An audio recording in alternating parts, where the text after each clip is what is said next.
AP already మా రాష్ట్రం కూటమి పరిపాలనలో ఉంది.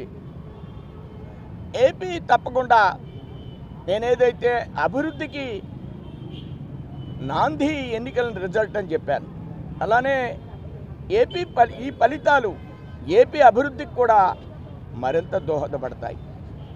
నిన్న ముఖ్యమంత్రి గారు పార్లమెంటు సభ్యుల స్థానంలో మాట్లాడుతూ మీరందరూ కూడా మరిన్ని నిధులు ఆంధ్ర రాష్ట్రానికి తీసుకురావాలి, రైల్వేస్కి అలానే హైవేస్కి అలానే కొన్ని అంశాలను వారు ప్రస్తావించారు.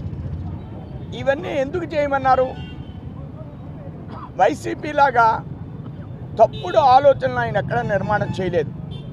ఇప్పటికీ వైసీపీ రాజకీయమైనటువంటి మనస్తత్వంతో ఆలోచన చేస్తుంది. ఏమనంటే ప్రత్యేక హోదా గురించి మాట్లాడదాం, అది పవన్ కళ్యాణ్ గారు చెప్పినట్టు పాచిపోయిన లడ్డు ఏది, ఇంకా మాట్లాడదాం ఉంటాడు ఆయన. ఆడ పార్లమెంటు సభ్యుల మీటింగ్లో ప్రత్యేక హోదా గురించి మాట్లాడదాం, స్టీల్ ప్లాంట్ గురించి మాట్లాడదాం. మరి నీవు ఉన్నప్పుడు ఎందుకు మాట్లాడలేదు?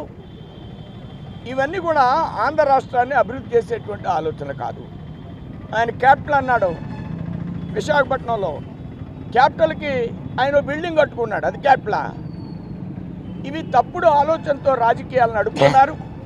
కానీ వాస్తవమైనటువంటి అభివృద్ధి అనేటువంటి పందాతో ఆంధ్రప్రదేశ్ ప్రభుత్వం, కూటమి ప్రభుత్వం ముందుకు పెడుతుంది. ఈ ఎన్నిక మూలంగా ఆంధ్రప్రదేశ్ అభివృద్ధి ఇంకా కూడా ముందుకు పెడుతుంది.